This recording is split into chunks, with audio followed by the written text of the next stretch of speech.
What's up, guys? Welcome to the Yak Chat episode 13, where we talk about all things kayaks, all things fishing all the time.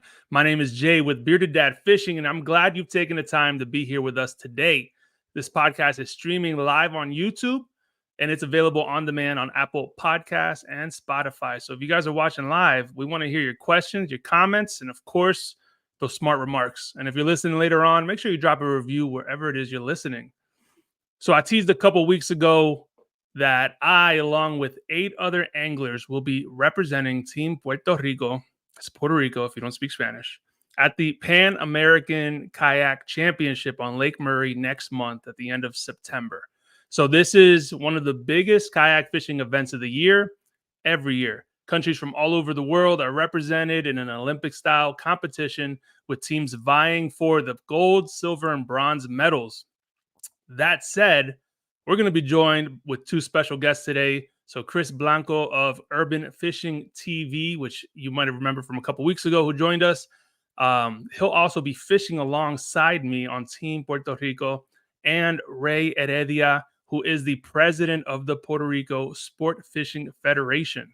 So we'll be talking about not just the Pan American Championship, but also how this tournament is crucial in expanding the sport of kayak bass fishing and how the Puerto Rico Sport Fishing Federation plays a role. Again, this is an interactive show, so if you're watching live, get your questions ready, as well as those dad jokes, because at the end of the show, you know that we're going to be going over those dad jokes in our Funny or Crummy segment. All right, so before we get to the weekly catch-up, as usual, just want to give a shout-out to our premier sponsor, Lead Time.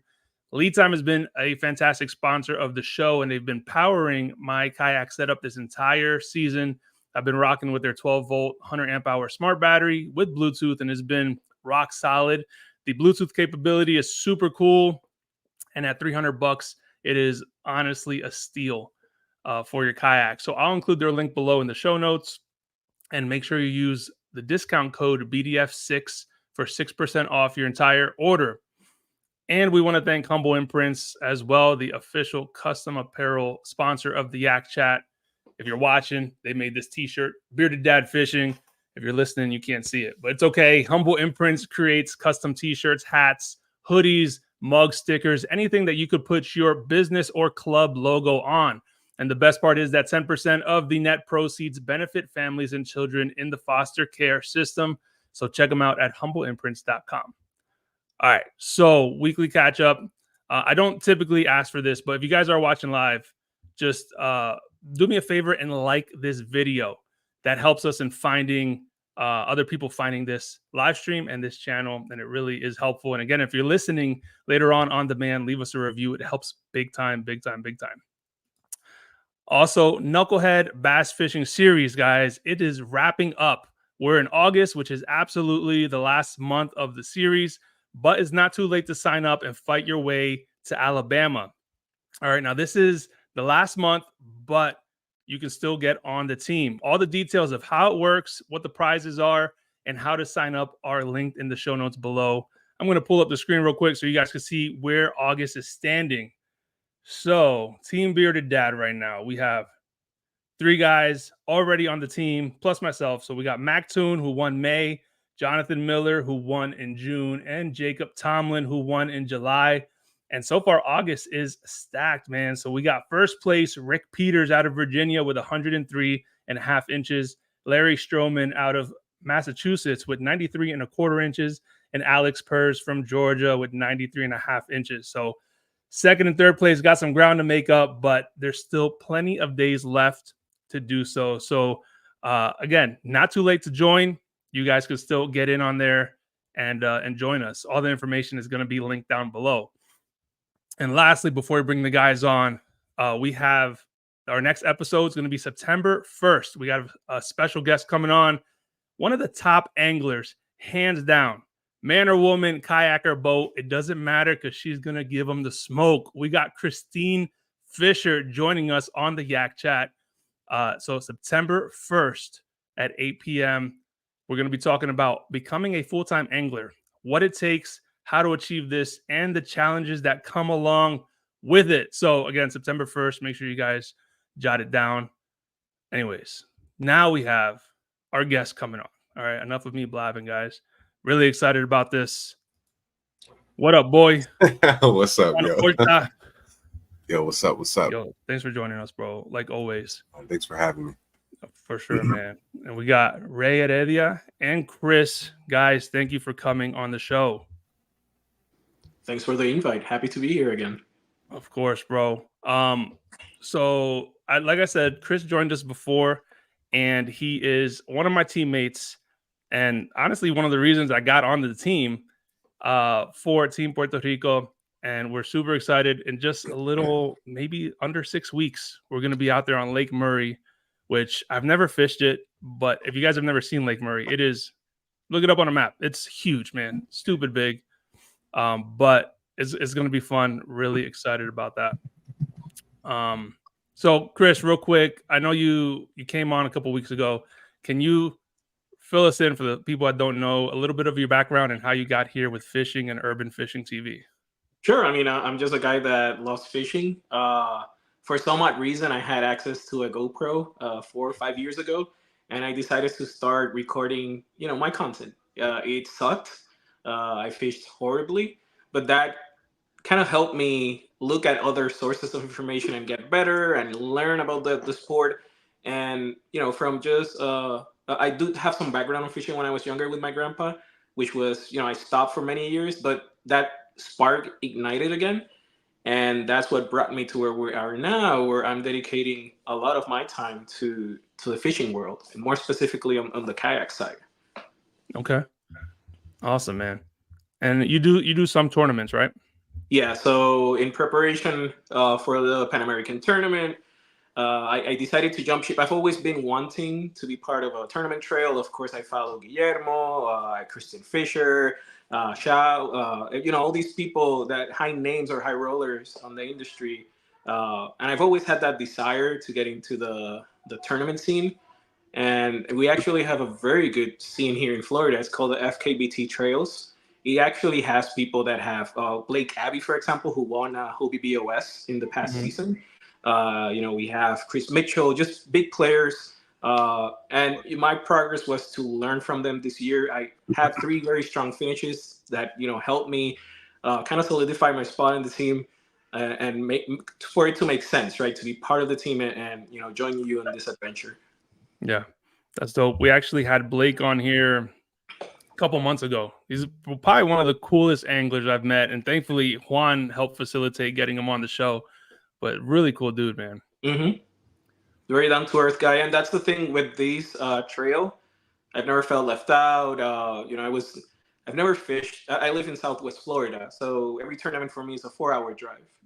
Yeah. And these guys really help me feel more comfortable. Fishing is on you. They're not gonna carry you through the tournament, but they're gonna make sure that you are comfortable and feel safe on that environment and welcome. So I think that's what I really liked about it. And I'm gonna continue. So this year I'm gonna be doing FKBT again, Florida Redfish Series, and Hobie BOS. As many tournaments as I can. Yeah, dope, man. And I was supposed to ask you first, and I skipped over my note. What's your favorite snack when fishing, bro?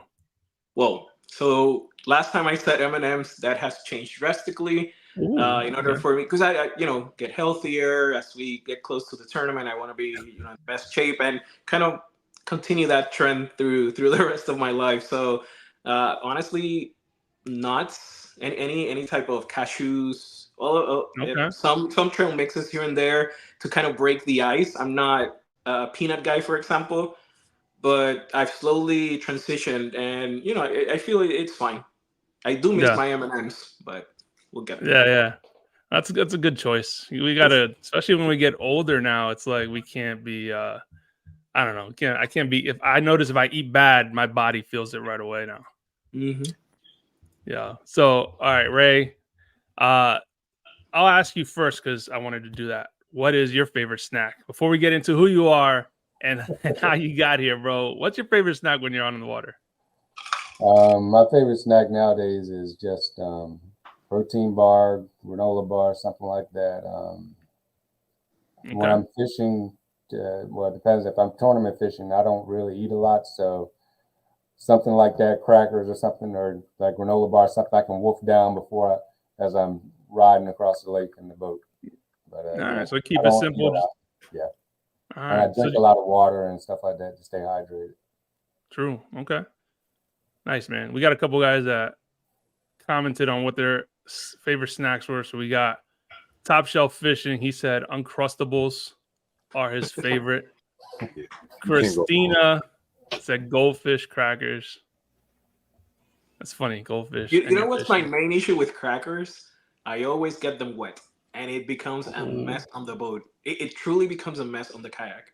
That's and true. I stopped. So I used to have some chips. It was awful.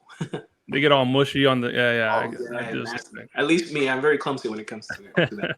I break them, so I be having crumbs. I don't even, you know what I mean. By that time, it's just like the. That's it. Yep, that's it. Yeah. I'm just eating dust at that point. Yeah, Ray Johnson, Pop-Tarts. My guy always goes with the Pop-Tarts. Finch says jerky. Oh, Uncle Stumpy, another one for Grape Uncrustables. Awesome, man. It's cool to see what everyone's taking out there. Me personally, man, I like jerky, but I usually take a sandwich out there. And Juan will tell you, like, I'll make like a grilled egg sandwich. And even if I'm fishing tournaments, I'm still like gonna take a break to eat. I know some guys like religiously will just not eat during tournaments, but I'll chow down. Yeah, I don't care. I gotta eat. Just grab a drop shot whenever you're eating. That's right, and just drift. Yeah. Yep. Yeah, that's a good call. So Ray, tell us a little bit about your background with fishing, how you landed here, and then we'll get into a little bit of the Puerto Rican Sport Fishing Federation. So I'm a little bit more seasoned than the rest of you guys. I've been competitive fishing for almost 30 years now, it seems. So I got started. I'm retired Air Force. I did over 20 years in Air Force serving our country. Thank you. Yeah, thank you. My pleasure. Matter of fact, that's why I started bass fishing while I was active duty. My best friend, one of my best friends' name's Larry Stretch Gaines. He's the one that got me into bass fishing to start with because I was big into saltwater fishing. I fished all my life. So he asked me to come bass fishing with him, and I told him, I said, man, what you catch, I use for bait because I was big into saltwater fishing. So he got me to go out there, and I had a good time. And then a little bit later on, a few other times, he said, hey, let's go do a tournament. At that point, I'd never, the only time I saw a tournament was on TV. So I didn't really understand it. And this is back in the 90s. So that dates me a little bit. Wow, okay. So we went out there, had a good time. And I've always been into sports, played, basketball, football, and I even refereed high school football and basketball for years. I did that as I got more seasoned once again. So because I've always been competitive, I got into fishing. The tournament drew the competitive spirit out of me. So I was all in at that point. So I started researching, getting into it. Did well enough that I've got picked up by a few different companies over the years, and try to give back to the community now. I've been doing that for years with kids, doing stuff with kids and going to schools and just competing. So okay, cool, man. And you're still doing competitive angling, of course, right? yes. And you're going up to the St. Lawrence coming up here? Actually, I'm going up to the St. Johns River in Fredericton, New Brunswick, Canada. Okay. Myself and 15 other anglers for the Puerto Rico Sport Fishing Federation team is going up there to compete in the 2024 Pan American Bass Championship. Gotcha. September 25th to the 29th. Okay, so same weekend that we'll be over in Lake Murray. Same time you guys will be at Lake Murray. Yep. Awesome, bro.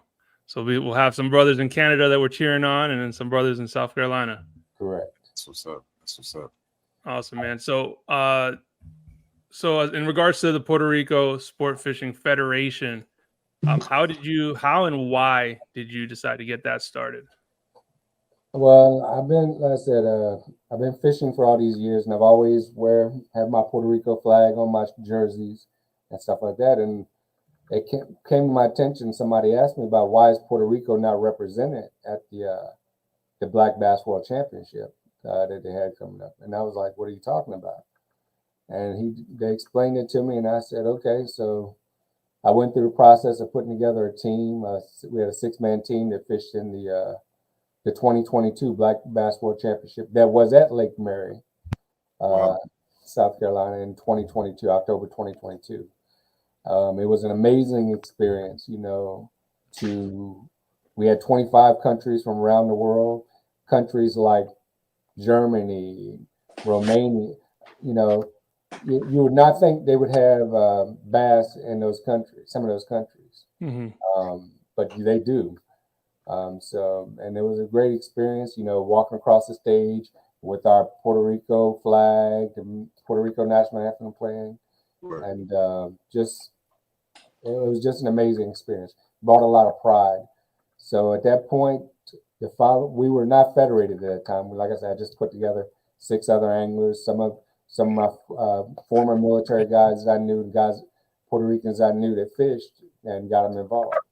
So 2023 comes around, the USAngling president said, "Ray," he was like, "You need to become official with the organization."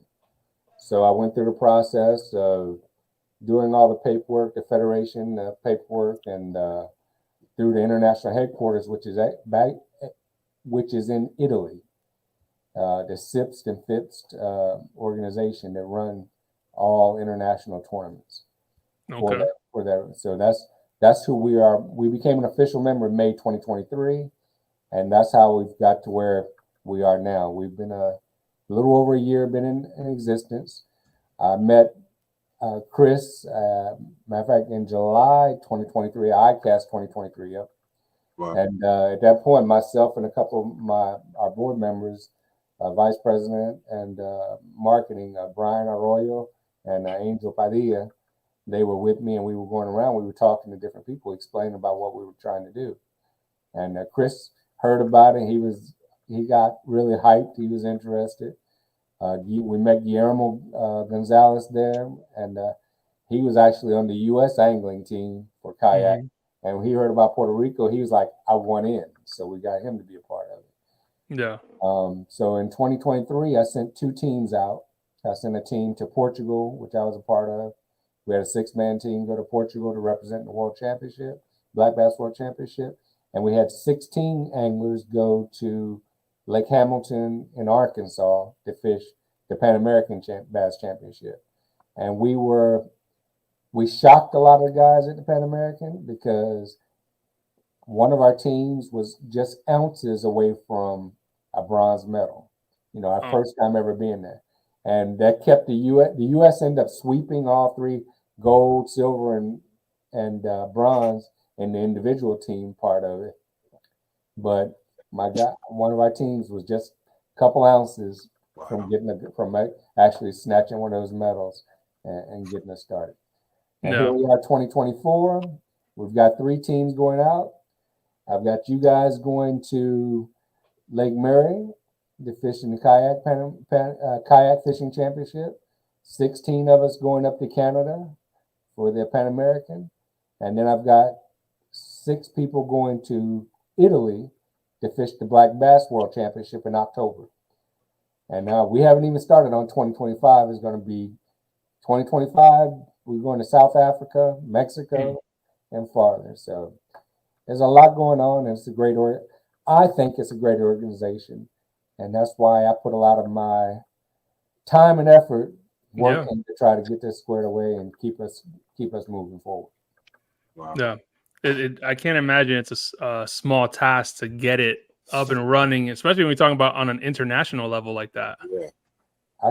This is my second full-time job. I do still work for the government. Yeah. And then when I get home, you can ask my wife, she would tell you, I end up here in my office or on my laptop, sending emails, answering phone calls, WhatsApp chats with whoever asking questions for the team, and coordinate with the other the countries that are involved that are hosting the events that we're going to. That's Yeah. so cool. That's cool, man. So you said you have a team. Is the one in Italy going to be kayak one too? No, I could not put it together a team this year to go fish the kayak world championship. I wanted to, but it was timing and stuff like that, trying to get the anglers together. So, but 2025, it's a possibility if there's going to be a world championship, a kayak world championship, and I actually think it'll be in South Africa. So if I can put a team together to go there, that's what I'll do. This year, the team that's going to Italy is just it'll be normal boat, bass boats that they'll get there, and they'll the host nation has to provide the boats for the teams that are coming in. So they'll be on a boat, and they'll go out and put some fish in the boat. That's the plan. Yeah, that's what's up. Now, when they do these international scenarios, are they breed specific? Because I can't imagine. Are they all black bass related? Repeat the question one more time. You start. So like for instance, like if you're over in Europe, yeah, there's a lot of muskie, a lot of perch. So do the tournaments cater more to particular species when you're in particular regions, or is it all bass? So the tournaments that we entered so far, they're all bass specific tournaments. You may catch some other species in it. Okay. Because we were in Portugal, they have a zander, they call it, that's in the lakes there. It's similar to a walleye to me. Yeah. But some people have caught some while they were there. But there's the tournaments that we've entered so far are specifically bass. But our organization is an umbrella for all different types of fishing. So I can send guys for fly fishing. I can send guys for saltwater fishing.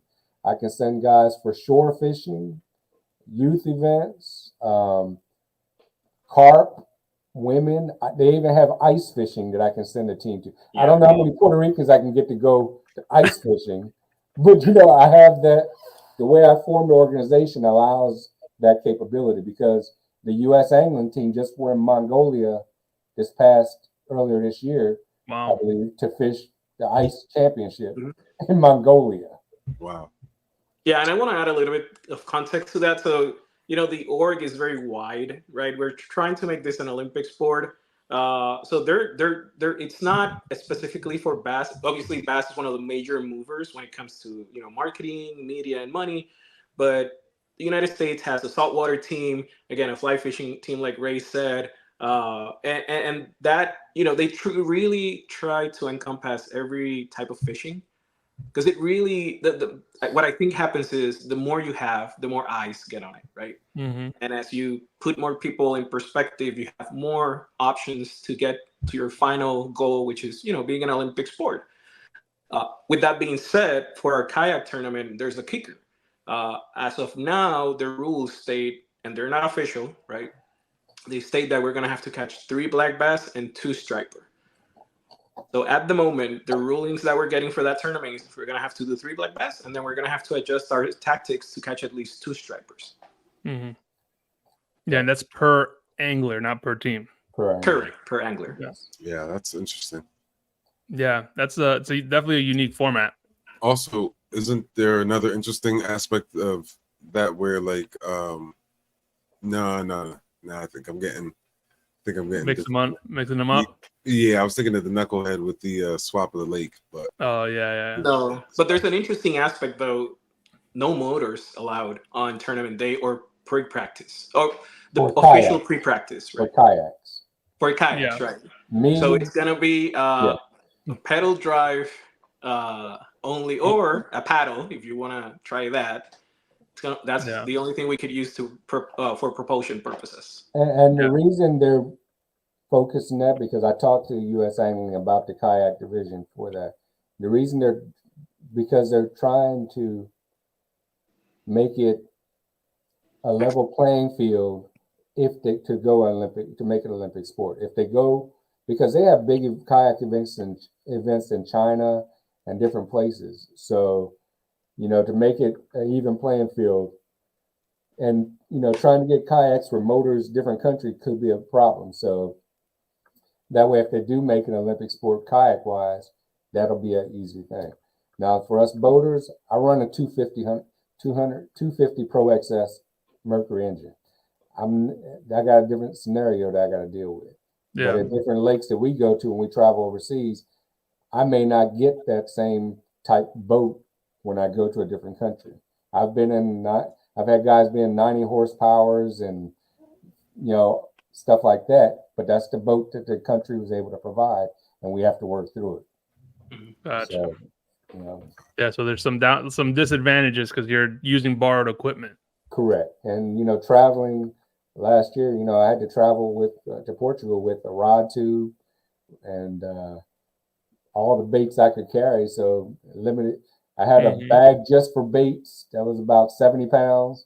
My suitcase with my clothes in it was about maybe with some baits in there, and then my rod tube had a lot of baits. So the guys, it's a task when you're traveling to another country and then dealing with customs going through with that type of stuff. But you make it to do. Wow. Sure. There's a good question on the chat. I'm sorry, if I jump ahead, Jay? No, you're good, man. But there's a question on the chat that I think he makes a very good point. So what about electronics? Electronics for now are allowed, even forward-facing sonar. Yeah. Yeah. For all events, for kayak and for my type of events as well. Yeah. So bringing up the Pan American Kayak Championship, right? That's next month. So Chris said the format is it's a 2-day tournament, first of all, and the format is 3 black bass and 2 striped bass per angler, and we have Team Puerto Rico will have 3 teams, and each team is going to consist of 3 anglers, right? Females included are part of Puerto Rico sport fishing. So that's right. Yep. We got a female. We got Yara Lopez who's fishing with you guys at Lake Mary, and I got Gretna Lara, female. She's coming from Puerto Rico to fish with us in Canada. Yes. So thanks for that. All inclusive. Yeah, absolutely, bro. So thanks for saying that. So when that's 3 guys and or girls on the team, right? So yeah, the one of the kickers is the no motors. The other one that not a lot of people, including myself, have experience with is that it's a shotgun start. So we have to all go from one singular launch, and that's the only access we have to get into the lake. That's so. And on a lake the size of Murray, like you're limited to where you can pedal or paddle, and that's it. Wow. Yeah. And I want to bring something up. So it does make some team members a little bit nervous, right? Because some of them haven't had a shotgun start, or they feel limited because they don't have their forward-facing sonar. But on our team's meeting, Guillermo made a good point that I want to advocate. So it's all about how we adjust. Right, we have the opportunity to fish different waters than people that are going to be further because they're faster, or they're going to be deeper because they have live scope.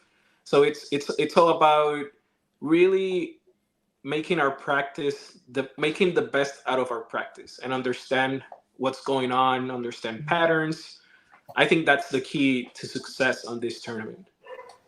One of the biggest things I think you guys need, and I do that. We practice that with the rest of our team as well. Is after each day of fishing, you guys as a team need to get together and discuss during the practice sessions and even tournament time. What have you been doing? What have you been catching them on? Because you're there to represent Puerto Rico. So there's individual accolades by all means, but as a whole, you would love to get the team gold for Puerto Rico. You can make it an individual gold as well, but you want everybody on your team to be successful because it's there to, you're representing. It's just like the Olympics that just passed. You want to be there to get the whole team across the finish line as high as you possibly can. Yeah. So how many teams, do you know how many countries are being represented there, Ray? For you guys, keep talking. Let me take a look and see at the last the other Yeah, group, yeah. by one of the many groups that I'm in, see what the last amount of participants they had. Yeah, I did try to search for that information, but it wasn't really readily available yet. Yeah. But Something Ray I has the plugs, so. Well, yeah, for sure. And something I saw, Chris, correct me if I'm wrong. The Pan American Championship in the past for the kayaks hasn't always been team based, right? Or That's a question I don't know the answer of. Say that one more time. have they always been team based for the Pan American Kayak Championship? Yes, They as have far been? as I know, because you're there representing. You're going to have the individual accolades, like I said, but you're there as a team. They have a Okay. team that will be entered. That's from my understanding, from what I've seen. Gotcha. And you can go to, if you want to check the history and stuff like that, you can go to USAngling.org, and they'll show all their stuff that they've been participating in. I will make a plug for our organization, PuertoRicoAngling.org. We are a 501c3 nonprofit, and so please, by all means, anybody wants to donate, we need these guys. Let me put this out there: my teams are our teams are paying all of the expenses out of pocket. We don't have the big bucks rolling in like the U.S. and different stuff like that. My goal is to eventually get to the point where we, as an organization, can pay for all the expenses for the team, the anglers. But like I said, we're only a year old, a little over a year old, and it's going to take time to get there. But we got highly motivated people like Jay and Chris and the whole rest of our anglers who are really excited and enthusiastic. And I think the potential is there. So I just sorry about that. Just thought about it as I was talking. As you were talking. Oh, for sure. And comment from Cotton Candy Kayak. He said you should be packing some tostones for a kayak snack. So if y'all don't know what tostones are, it's a crushed plantain. Twice fried. Yeah, right, crushed plantain. I love tostones. They're my favorite. Mm-hmm. So yeah, I mean, I hope we get some tostones down there. And JC Bass Fishing asks, how do people become members of the Puerto Rico Sports Fishing Federation, Ray? So tell them, reach out to me or the rest of my board members. You can go in. Matter of fact, you can go to our website. Like I said, PuertoRicoAngling.org. There is a membership link on there that you can go to join and become a member. And you can be a member, but not an active fishing member. You can be just because you want to support. So we appreciate that, because the membership money that's put in, it will allow us to take care of these administrative fees and these membership fees. We gotta pay for SIPs, FIPS, and Pan American, and they're not cheap. So yeah, cool. So and anyone can join, right? Yep. And they would just go right on there. Puerto Rico. So I put it up on anyone watching, PuertoRicoAngling.org. And just so you know, we try to be very professional. We have a great time. We have a code of conduct of how we expect people to be in the part of this organization. We can't have people going out there. If you're wearing this logo and this jersey, just like you're wearing Chris is wearing Packback. You've got yours. You got Tackle Warehouse, I think. Is that what that is? Yeah.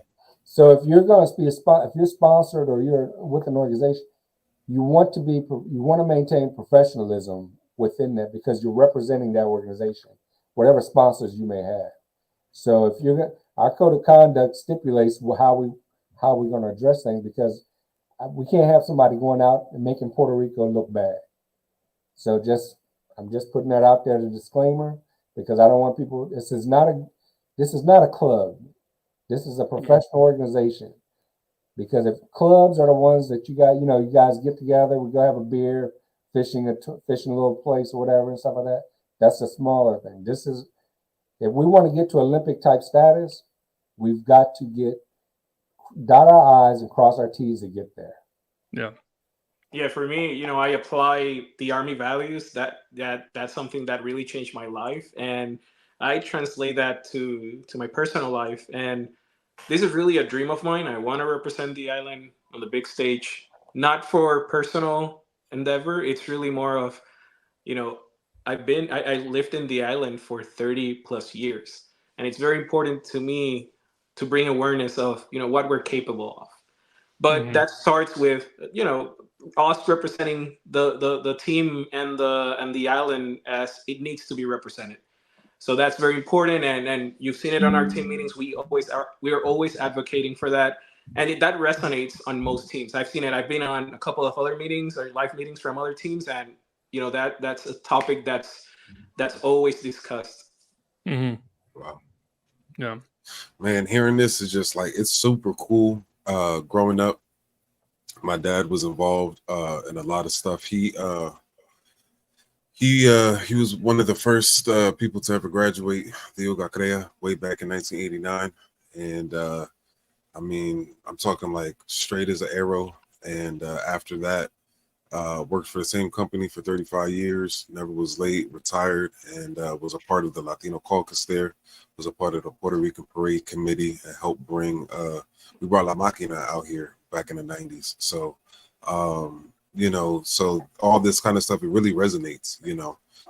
Just hearing my dad talking to different, you know, companies, dealerships, so that we could get the parade filled up, you know, with different cars and convertibles. And, you know, so, you know, hearing all this is just super dope, super fire, loving the connection right now. And I'll be excited to check out the website for sure, for sure. Yeah, yeah. Yeah.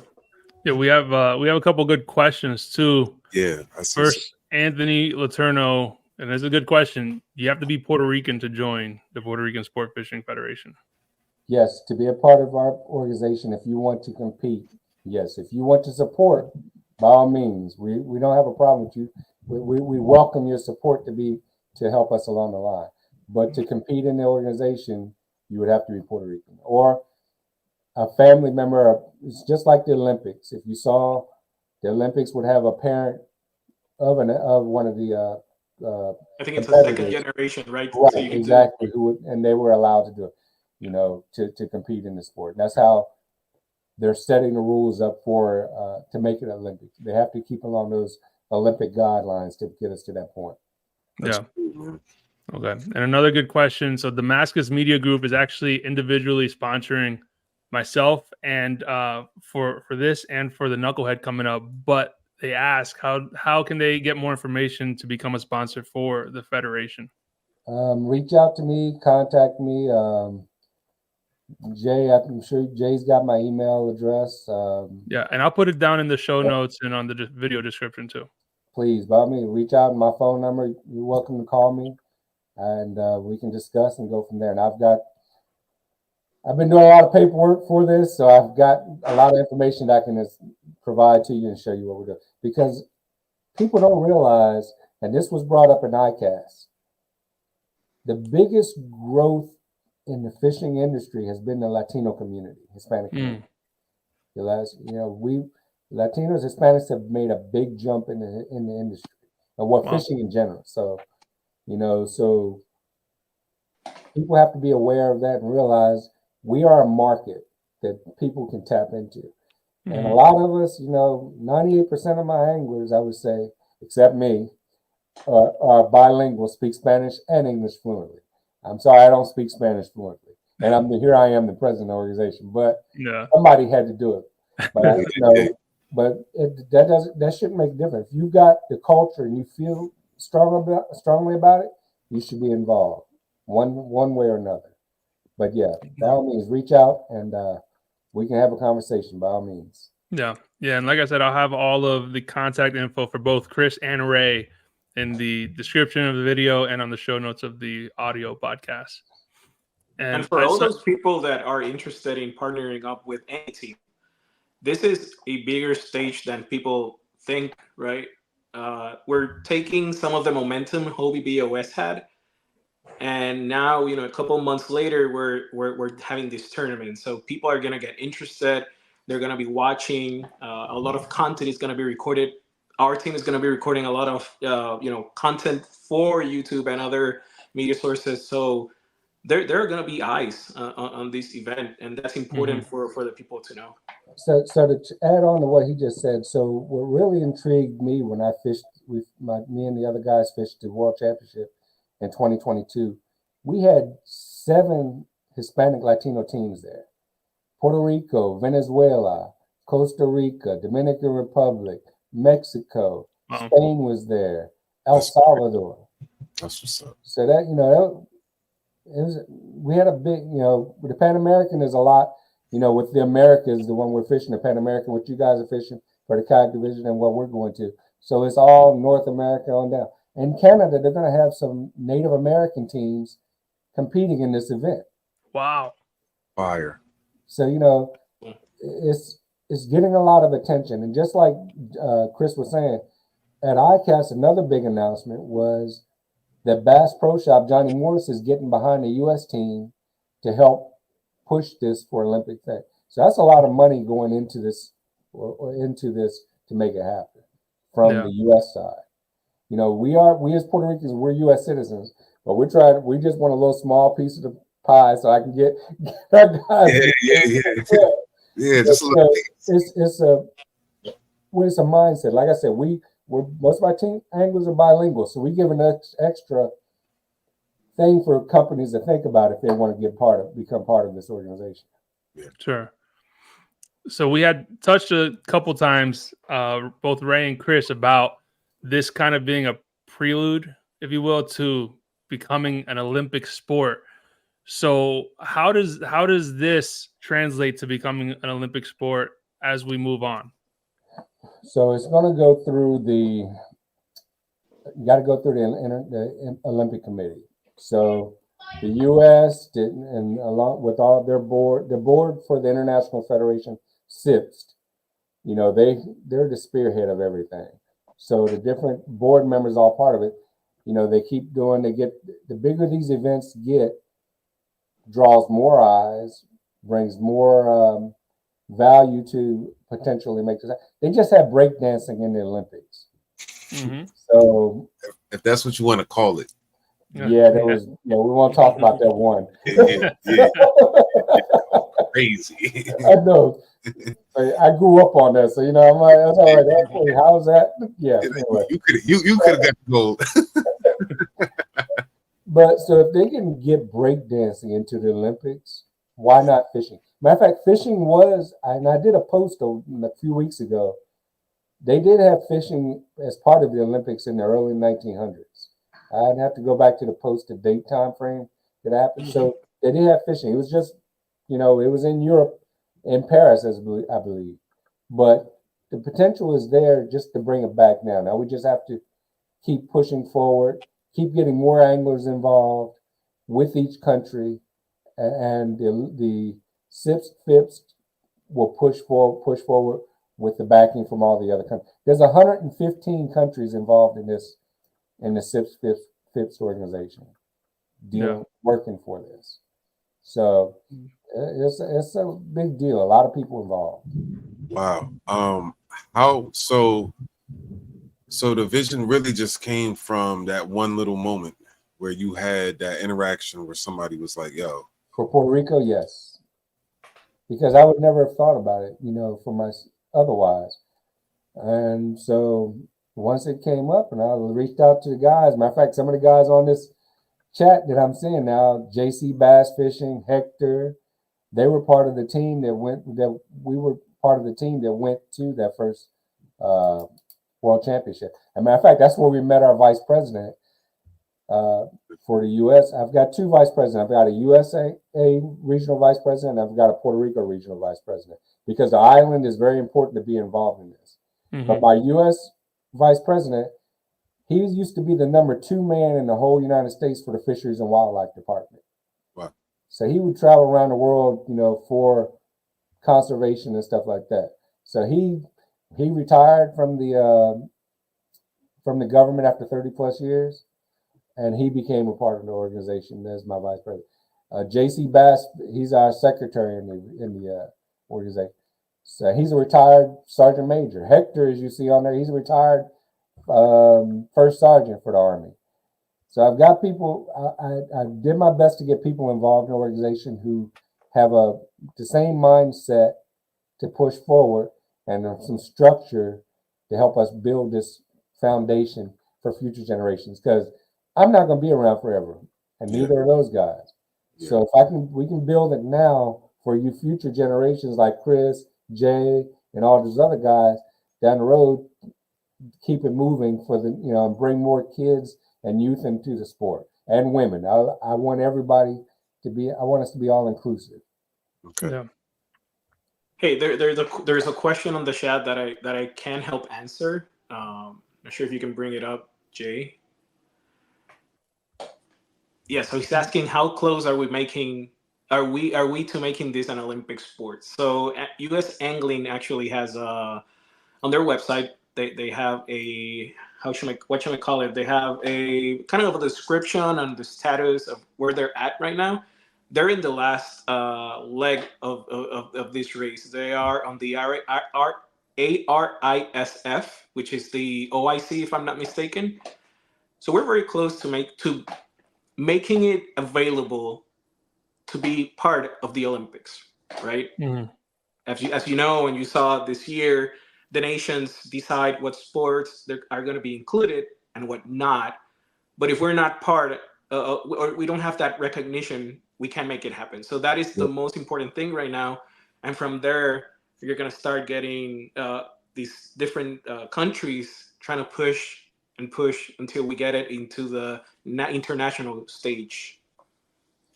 And that's one of the reasons I got Puerto Rico involved, because if we were not officially federated, we would not have been part of the equation. I got you. So our foot is in the door now, so that way we're officially a part of all of this, so we can move forward and continue moving forward. And so to answer your question about how many kayak event teams, it looks like 11 or 12 is what I'm showing. That's a lot. Philippines, Mexico, Guatemala, Venezuela, Dominican Republic, Puerto Rico, Canada, US. Wow. So, yeah, there's some teams coming. Yeah. As far as the Philippines, man. That is crazy. That's awesome. And so, all right. So do you guys link up? Like I remember like my pops, like with the Latino caucus that he ran. That was a Latino caucus for it was called the Agglomerated Transit Union. So it was like union workers from all over the United States who were Latino, representing their heritage and working from anything from rail, guys who did buses or subways or any kind of public mode of transportation. They had from Seattle to Sacramento to San Francisco to Miami to Houston, Atlanta, New Hampshire, Boston. So, and they would pick a new place every year, Chicago, and have like these regional, annual meetups. Do you guys do that too? So you bring up that.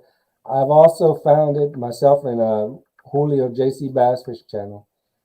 It's been almost 8 years ago, founded an organization called Latin American Bass Anglers. And I created that organization to allow, because like I said, I've been competitive fishing for years. Yeah. And I created an organization to allow Latinos a chance to get together, to socialize, network, camaraderie.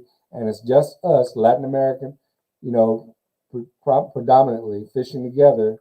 I've had Puerto Ricans, Cubans, Dominicans, Mexicans, everybody coming in El Salvador, coming to participate. Yeah. And I move this tournament around every year. As a matter of fact, 2025, the plan is for it to be at Lake Santee Cooper in South Carolina. The first year I had it in St. John's River in Florida. I've been in Gunnersville, Alabama. That's Lake Lanier in Georgia. So I try to move it around every year, and it gives the guys from different areas a chance to fish. New water. It gives, especially if you've never fished a different part of the country, it gives you an opportunity to fish those other lakes, and it grows your fishing experience. Because fishing at Lake Lanier for spotted bass versus fishing at Santee Cooper for largemouth flipping and pitching is two different things. Very different. And if you've never fished, had those experiences, that's why one of the reasons that part the Latin American Bass Anglers was created. It's like up in Canada, we're going to Canada. The guys coming from Puerto Rico have never caught a smallmouth before, so this will be their first experience. Trying even correct. So they've been like sponges trying to learn everything they possibly can about smallmouth. What a smallmouth does. I fished. I've had the pleasure of fishing all over the country for the most part, and I fish all over the world. I've been to South Africa bass fishing. I've been down. Matter of fact, the picture DJ put up there, my wife and I were just in Argentina, Golden Dorado fishing. Africa, I fished in Africa. I fished in Panama. So every bit of fishing that I get teaches me a little bit more. So that's what, Latin American Bass Anglers has that same potential to get guys together from all genres to talk, fishing, and a network, because you got Jay's in Pennsylvania, Chris is in Florida. Yeah. Say Jay said, "Hey, Chris, I'm coming down there to Florida. Can you help me out? Teach me some?" He's got the network is being built with Latin American Bass Anglers. That's what I generated it for, to allow people to reach Looks like out. Ray froze up. I did. Oh no, I didn't. He didn't freeze up on my side. Did you? I didn't. Oh, so I didn't see it, but maybe she did. Yeah. So it's just to give people an opportunity to reach out with each other and communicate, make those connections. Because the fishing industry is a small community for the most part, just in the sponsorship world, and those guys. But for Latinos, we have a small network now, but with the potential to grow is there with making these connections and spreading the word. Yeah. When you guys decide to go to Santee Cooper, what time of the year do you plan on going? So it's going to be towards the end of March, first part of the last weekend in March, first weekend in April. It's probably one of those two dates me and Julio been trying to nail down. Perfect. So to me, I lived there for 8 years. Wow. If you've never been to Santee Cooper, they got some big fish there. Yeah. So I'm trying to hit it at the right time. The guys have a good time. So yeah, that's crazy. Me and Jay actually. So my folks relocated to South Carolina about 7-8 years ago. Okay. And I wasn't into fishing back then. Recently, I got into fishing, and down in that area, like North Charleston area, there's a lot of retention ponds in those private neighborhoods. Yep. Well, so I had learned a little bit. We go down there, me and Jay, and Santee Cooper was just an experience, man. It's a crazy place. It's a beautiful place. It's so huge. Yeah. And then I had an opportunity to go back and do some blue cat fishing.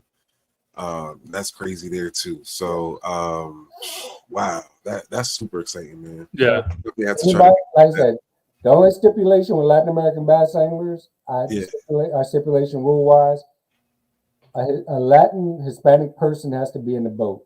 You can have anybody else you want as a partner, but it requires one Hispanic person to be either a boater or non-boater to make a team. It's a team event. It's a team event in a boat. I'm texting KVD right now to see if he that's it. I gotta find somebody to meet. And we are also now this past year was the first time we ever did it. I mean, this past year, January, we had an event was at the Harris Chain in Florida. Oh wow! January, when we used the Latin American bass anglers as a qualifying event for Puerto Rico because I'm working to get qualifying tournaments for the Puerto Rico teams. Okay. So we used the Latin American as a qualifying event for the Puerto Rico teams this year.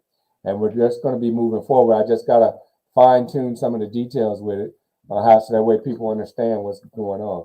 Because we'll have, guys fishing for Puerto Rico opportunity and guys just fishing Latin America. Gotcha. Okay. Juan's over here scheming on making a trip down there. I'm in my mind like, yo, come on. Nah, man, I'll make sure you can go to we've got a group page on Facebook that we post everything for Latin American bass anglers. I think Julio will probably post something on the website as well, potentially. Puerto Rico angling. But yes. Team slot, all that. And yeah, representing Santurce, Team Carolina, all that. Yeah. So we did go out to Sandy Cooper I think it was 2 years ago at this point. I put a video up. Mm-hmm. That's the first and only time I've ever kayaked with gators. Oh yeah. I was a little nervous, but I saw Juan try to roll up on a gator in his little motorized canoe, man. Yo, at that time I didn't even have a kayak, bro. I had a canoe with a motor on it, and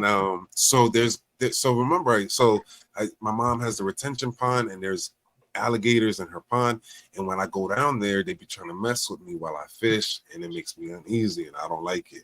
So I throw like a crazy big whopper plopper with like huge hooks on it, and I let him taste that, and I fight him for a little bit, and then after that he sees me, he recognizes me, he gets his distance, I get to fish, he gets to chill.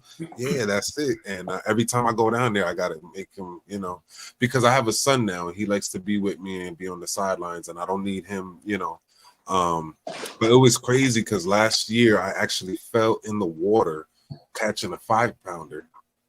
Bro, and when I fell in the water, immediately I was freaked out because in my mind, the whole thing was filled with gators upon gators. But it was only one. And he was on the whole other side, and he was chilling. I saw him. To be fair, that's the only one you saw. Well, no, so for what we know, I mean, does it be like that? No, there's usually more. So we have a lake here called Headwaters. It's very famous. It's Headwaters, Fellsmere Reservoir. Okay. We launch at night. I've heard there's a lot of gators in there, bro. Yeah, we launch at night, and if you have your lights on, you're gonna see 40 or 60 eyes. So that's about 30 to 20 gators while you make your way to your spot. Yo, my heart's beating fast right now, and I'm just thinking about it. Yeah, I'm gonna tell you a story something that happened, not to freak you out, but I did not see it. So some of the parts might be wrong. For sake of transparency, on practice day on that lake, we had an angler. I think he was on a PA-14. He had a whopper plopper, and he had a gator come at him. So he burned the plopper to him, but the gator kept coming, so he didn't move out, and the gator bit the bow and flipped him.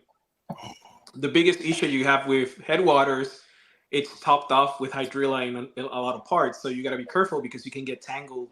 Luckily, he made it out. Nothing happened. But Florida can be crazy. I've seen a lot of huge gators here. Yeah, those Florida gators don't play, man. Chris, I watched Jay and Juan, their eyes kind of.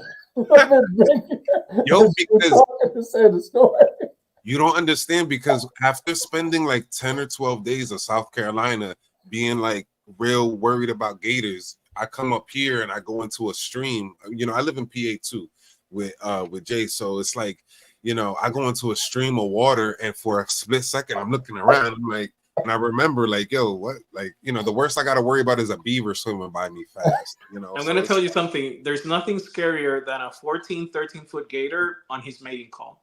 It looks like a dragon because they raise their tail and they have their head out.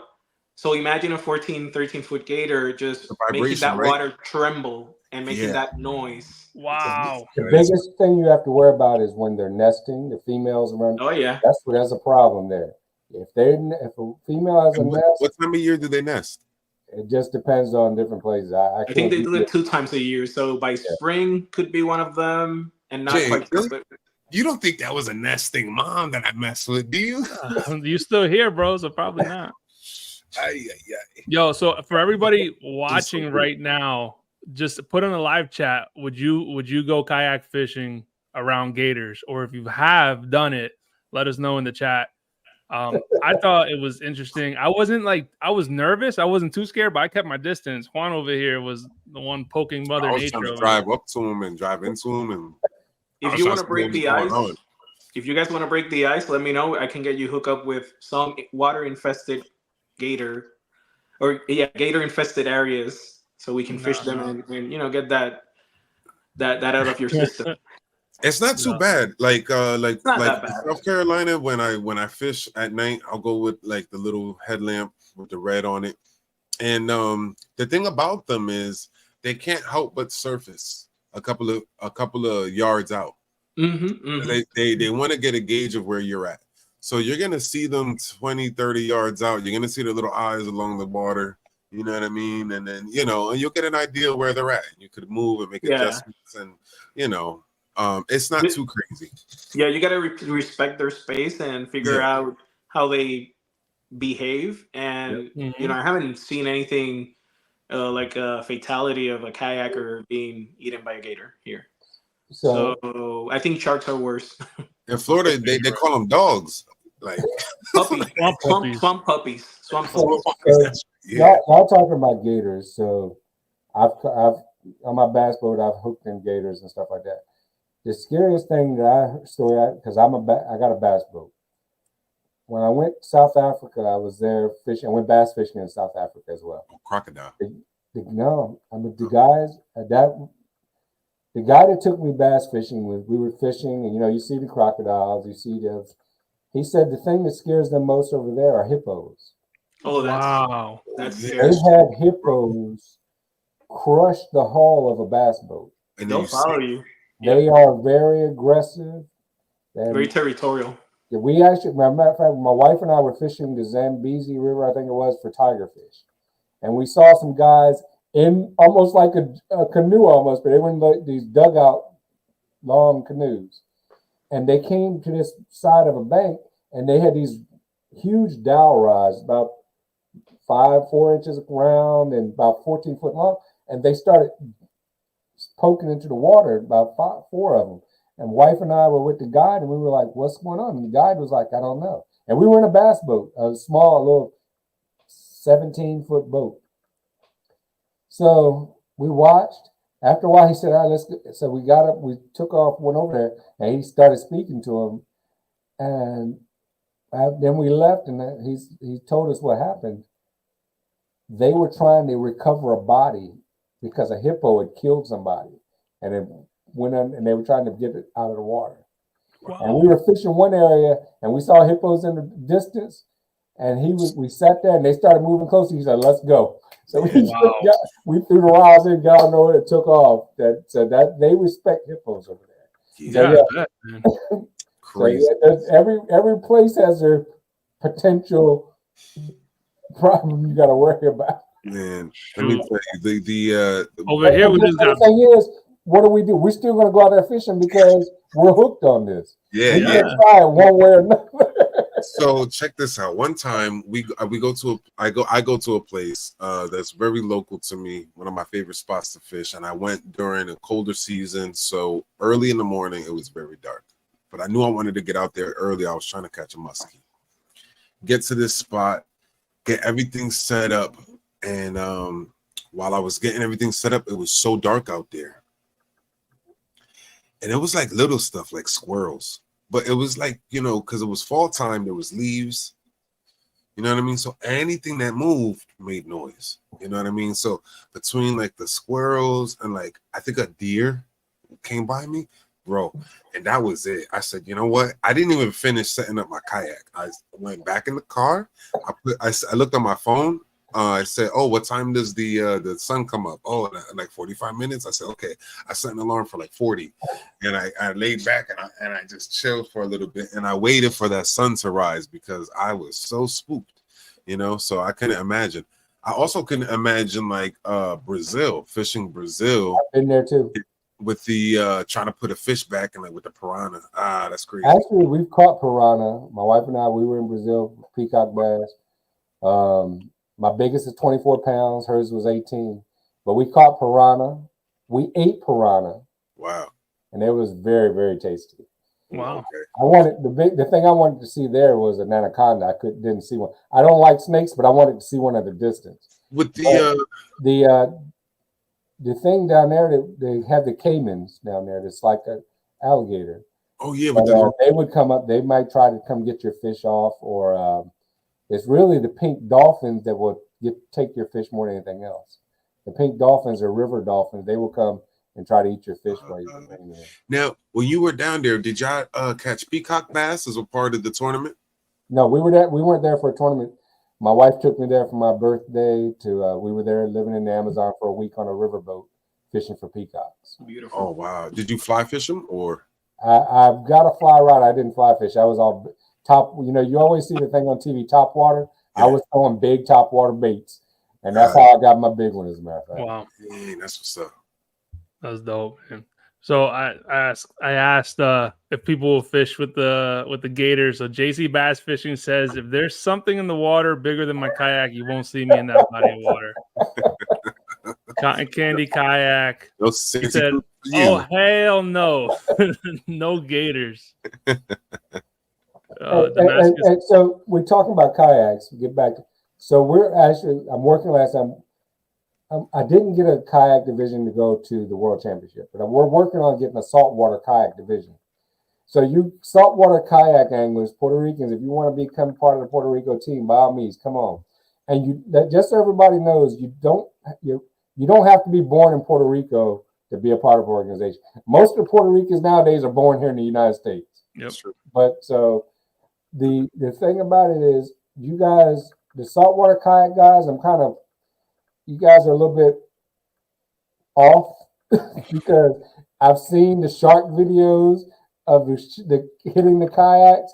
So yeah, I don't think you won't see me there. I do a lot of saltwater fishing, but it's going to be in a boat. I'm not. I have a reel. Kayak guys, more power to you. I have a reel on Instagram where you can see how the shark peels my line out. They're cool, man. I love sharks. The only issue is when there's scenarios where they make you uncomfortable, right? So if you have not sure how it's called or what the name is, but if you have a line attached to your kayak where you have your fish on the water, like a stringer, yeah, you're definitely gonna get some sharks. Even if it's a feet or 2 feet of water, they're gonna start circulating around you and trying to catch your fish. Wow. I'm more scared of the manatees though when I'm on a kayak, and here's the reason why. So yeah, manatees sometimes are in pots, and when they're big and they get scared, what they do initially is they flip their tails, right? So they have the power to really raise your kayak and flip you. And if it's a pot, you're gonna get more than one. So I'm definitely more scared of manatees than anything from a flipping perspective. A shark will bite your kayak or your feet off, for sure. But just gotta make sure that you keep your feet on the water. Don't put your feet on the water, and that's gonna help you out. Crazy. Yo, that's crazy. For real, man. Anthony brought up a good point. He said you could open carry down here when you're fishing, so yes, he recommends that. Well, I used to do it a lot. Now I don't open carry anymore, just because you have so much stuff on you. It might be a mistake. I just have it on my PFD inside, accessible. I've been fishing on a kayak for 4 years now, and only once have I pulled out, my handgun to kind of scare the. It's funny because I felt like Scarface. I pull it out, point to it was a gator actually. I point to the gator and I started talking to him. That's not gonna work, obviously. Trying to intimidate him, that's not gonna work. But luckily, he kept moving. He kept moving next to me, never turned. So I was fine with that. That's yeah. great. Wow. All right. And last question I would do here, JC Bass Fishing. He said, where and how do people make donations to support the organization, Ray? You can go to the website, once again, PuertoRicoAngling.org. We have a donation link on there. You can donate. Hey, beggars can't be choosers. $5, whatever. We take whatever we can get. And the more $5 we get, it'll go a long way. Little things like that. So please, I highly encourage people to share the website, share our Facebook page, share our IG page. Jay, you can put that stuff up, because the more follows the Puerto Rico Sports Fishing Federation gets, sponsors look at that. Companies look at that. They want to see how you're resonating out in the industries, and it doesn't all have to be fishing companies that we're willing to take on as being sponsors. But anything like that, the more follows we get is going to help us. So please, by all means, share it with your family, friends, even some of your enemies. I don't care. As long as they like and follow our pages, it's going to help our numbers grow. So that way, like I said, we get to the point where we can pay for all the logistical stuff and expenses for these anglers, these guys, because all of our anglers are weekend anglers. They got full-time jobs, majority of them. Well, I have a few retired people, fully retired people that are part of it. But most of you guys, younger guys, me included, we have regular jobs as well. So we don't have the resources like the U.S. team. The U.S. team, their teams are all, their big bass teams are all pros. Fred Boom Boom Urbanus. They got Kevin Van Dam is going to be their coach this year. From now on. So, Gary Klein, all those guys are the ones that are on those teams. So they have that's where they make up. That's their living. We don't have that opportunity. We're kayak, regular fish. We're weekend guys. We just went. If you look at the Olympics for the U.S., it's the same scenario. Most of those people have regular jobs as well. So for us to be able to start paying for this, we welcome all the donations we can get. Yeah. With that being said, I do want to take a time to, because we've had some companies help us out for this one, right? Yeah. So Omnia Fishing has helped us. Jack Attack is giving us a hand. Fish USA is also giving us a hand. Catch has given us a hand also. So there are some companies Sea Clear Power. Yeah. Yeah, we've had them, and we've had Striking Loose also helping us out there. So we've had some support from companies. It's still out of our pocket, but it alleviates a lot of the cost that comes into this project for us. So anything that we get, we're happy with. Obviously, our goal is to as much help as we can get would be better. But we're always grateful for the opportunities and the help that we get. Yeah. Yeah, little by little, a little becomes a lot. Exactly. Yep. Slow motion is better than no motion, baby. There you go. And I wholeheartedly agree with that, because like I said, if we hadn't gone through the process of getting it started, we'd be talking about it. What are we going to do? So getting it started in writing, Frederick, is the first step to make, to keep advancing. One thing at a time is how we're going to get there. Yep.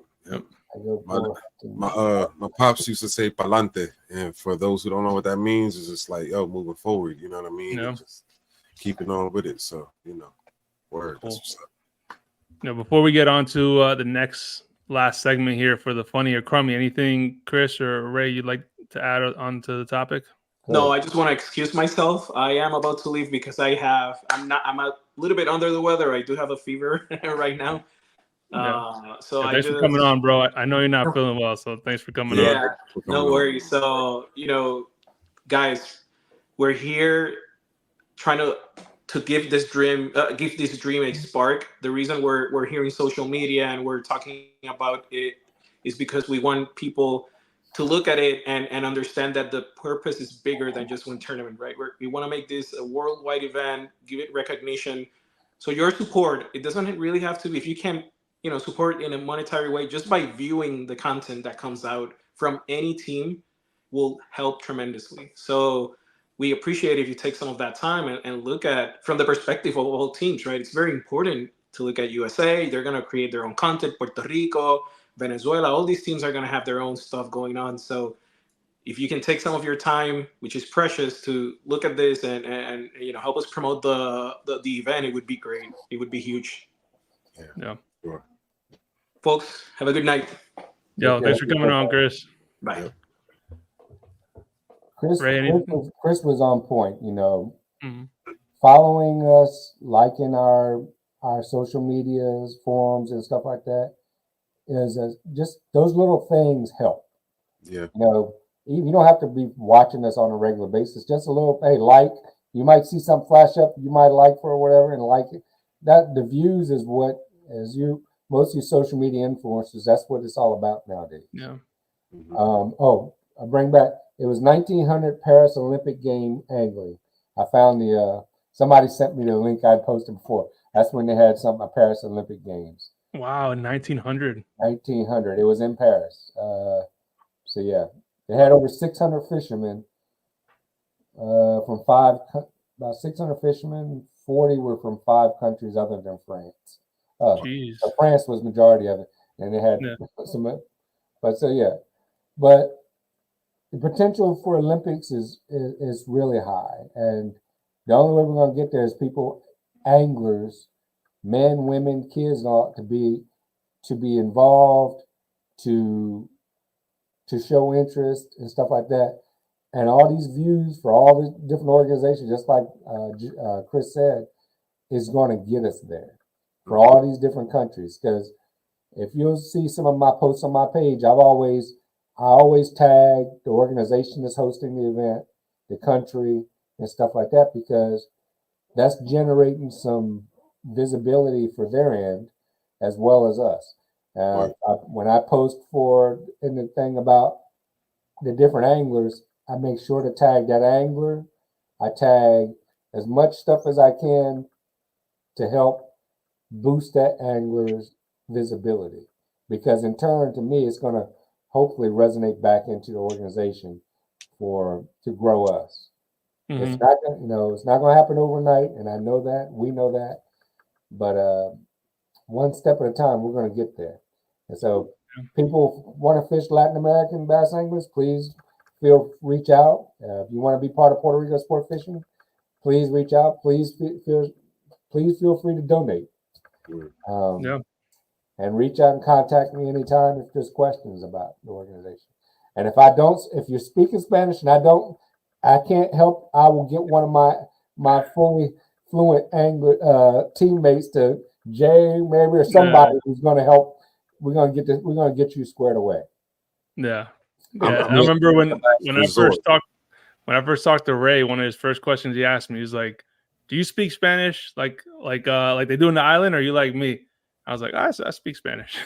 I speak Spanglish.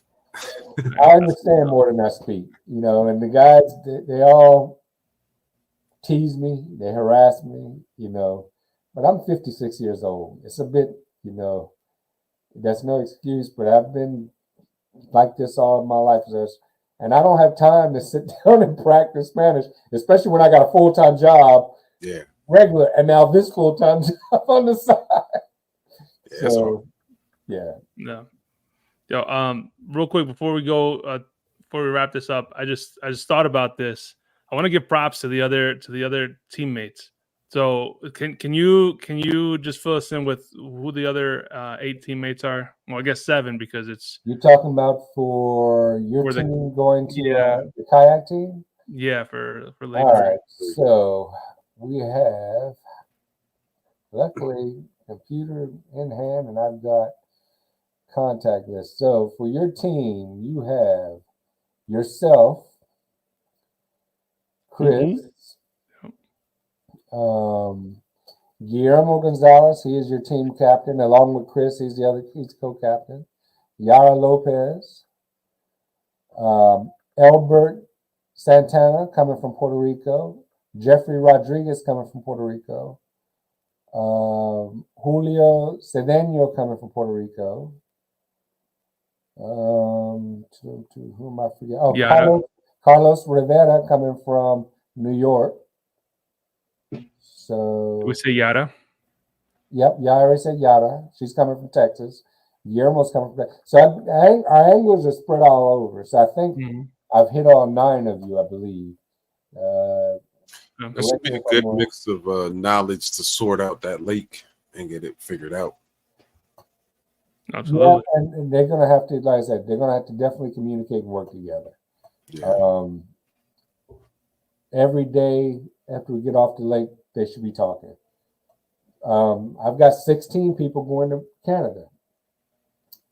Myself, I got Edgar Quinones coming from Puerto Rico. His wife, Gretna, is our female. Angel Padilla, he's coming from Georgia. Jose Cruz coming from Puerto Rico. Myself here in Maryland. George Maldonado coming from Puerto Rico. Brian Arroyo coming from Virginia. Jorge Paella coming from Puerto Rico. Julio Candelario coming from Georgia. Hector Vasquez coming from Georgia. Albert Mendez coming from Puerto Rico and Georgia. He lives in both places. Robert Garcia coming from Puerto Rico. Antonio Gogo Gomez coming from New Jersey. Dan Julio Ortiz coming from Oklahoma. Jorge Nieves coming from Puerto Rico. Ramon Papo Sedano coming from Puerto Rico. Wow. And then that's the Italy team. I got 6 other guys. Matter of fact, 5 of them are on this. The only person 5 of them are on the Canada team. The only person that's not is Angel Padilla. So matter of fact, he's on this team. So matter of fact, all of them are on my team that's coming to Canada are going to fish the Italy event. Wow, Okay. So yeah, that's a squad, man. That's a squad. It is. I mean, and they're coming from all over the country, all over Puerto Rico as well as in the U.S. So feel free to join. I don't care where you are. If you're Puerto Rican, you want to be part of it. Here's an opportunity. You want to represent. I'm telling you, Jay. I want Jay to have a podcast about how he felt after he walks across the stage with his jersey, because his jersey's on the way. I hope to have him soon. I'll send him in, him and the rest of the team. When he walks across the stage with the Puerto Rico on his arms, the flag being waved, and the national anthem, dude, there's nothing like it. Yeah, that's I've been in the military. Like I said, I'm used to the national anthem, the U.S. national anthem all the time. But to have that being played, it's a whole different scenario. A couple of guys I thought I saw. They said they had dust flying in their eye because there was a little. It's a different feel. That would be me, because let me tell you, man, I do it for movies and stuff all the time. So I'd be up there, especially knowing how proud my dad would be. With that, I'd be, all kind of dust, and my eyes would be hella sweaty. Yeah. I'm super excited, man. Yeah, super excited, and I'm honored to be on the team, and I'm really excited, man, because I really feel like the potential is there to bring a medal, for Puerto Rico, and whether I do, individual or not, like I want Team Puerto Rico to come through and start to solidify, because that's a squad, and there's hammers, bro, and not to mention, amongst the team. But for those that don't know, Guillermo is a very well known. Guillermo has medaled for the U.S. a couple events for the U.S. and world championships and stuff. He was fishing the U.S. He was on the USAngling team for kayaks. Yeah. And he chased us down at ICAST. I think Chris had told him about it. He said, "Where?" So he came and found me and my partner Angel and said, "Hey, I want in." So because he wanted to represent Puerto Rico, he's from San Juan. So he's a hammer. Matter of fact, all you guys are. It's just getting out there and doing it. Yeah, I've got faith in you guys and the utmost confidence. I think we've put together a great team to fish the kayak event, to go to Canada, great team to go to Canada, and a great team to go to Italy. We are going to show people that Puerto Rico is here to stay for fishing. Well, we got great fishing in Puerto Rico. And I hope to eventually host an event in Puerto Rico for either the Pan American or World Championship. Either whether kayak, saltwater fishing, or inshore, or there's some lakes there that got peacocks and largemouth. But we've got to build to that to get there. Sure. But the potential is there. Awesome. Yeah. Cool. Super excited. Yeah, absolutely, man. So let's I appreciate that, Ray. So if you haven't seen the podcast before, what we do is we do a segment called Funny or Crummy. So we're gonna read off some dad jokes that people have been submitting while the podcast has been going on. All right, so some of them are terrible, but it's okay because a bad dad joke is still good. Yeah.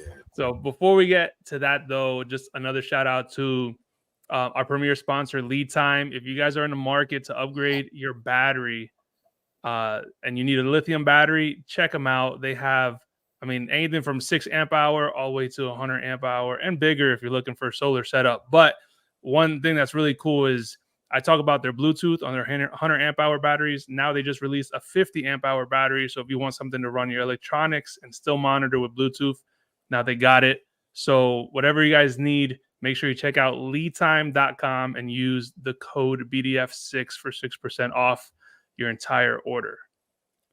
So let's get to these dad jokes. Ray Johnson, he's always the first one to drop something, man. So he says, did you hear about the two rowboats that got into an argument? It was an ordeal. Oh my gosh. Yo, Ray, man, every week, bro. That's what's always up, man. comes through, bro. But you know who else comes through from it? Cotton Candy Kayak, bro. Yeah, let's hear this. He said, why did the husband go fishing on Valentine's Day? To catch his wife a bouquet of flounders. Got that. Okay. All right. Let's see. All right. And Cotton Candy with another one. He said, I watched a good film about fishing last night. It had a good cast in it.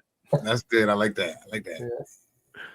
All right. Ray Johnson, what's the best present? Broken drums. You can't beat them. Womp womp. All right, Jonathan says, what's the difference between snowmen and snow women? Snowballs. That's good. That was a good one. All right, last one, Cotton Candy Kayaks again. He said, what sort of lights did Noah have on the ark? Floodlights. I like that. I'm going to use that on one of my videos coming up, man. That's a good one. Yeah, that's a good one. Yeah. Oh, gosh. Yo, I thank you again, Ray. Man, I really appreciate you coming out, man. You're doing big things for not just, Puerto Rico, but bass angling. It's awesome to see you have such a wealth of knowledge in the sport and to use it for something that is bigger than you. You know what I mean? Like, you're not doing it for your career. You're doing it to leave a legacy for, Puerto Rican anglers, like, moving on, bro. Like you said, past the time when you're gone, when we're gone, you're leaving something behind. But it takes real footwork, takes real elbow grease, takes sweat, and you're putting it in, man. So thank you for doing that, honestly. My pleasure. Yeah, and I just want to add that I can see your passion, and I just want to say I appreciate it, man. Because like Jay said, you're bringing something to the forefront and you're creating opportunity. And I think that's huge. And you're creating a platform for representation. And, I think that just your mentality on how you envision, the product, the end result, that image of that angler, that representation that you have and the pride that you have behind that and what you look for. And that it's inspiring, man. So, I'm excited. I think it speaks for Puerto Rico and what we represent as Puerto Ricans, and I can't wait to see that shown through the different anglers throughout the competitions, with our demeanor, our humor, and just the way we are unique in that fashion. So the fact that you're going to allow that to come to the forefront, man, is super exciting. So thank you. My pleasure. Reach out to me, Juan. Yeah, I will. Please. Oh, yeah. And anyone, and I'll send a reminder, anyone that wants to hook up with Ray as a sponsor, as an angler, as a supporter, as a donor, check questions fishing in general. Yeah. So his information is going to be on the show notes if you're listening in the audio version. And if you're watching the video, it's going to be in the description of the video as well. So, and just another reminder, September 1st, we're going to be talking to Christine Fisher about being a full-time angler and the challenges that come with it. So make sure you guys join us for that as well. Follow Juan on the socials. Follow Ray and Chris on the socials. Follow me if you don't already. And I appreciate you guys. So till next time, peace and God bless.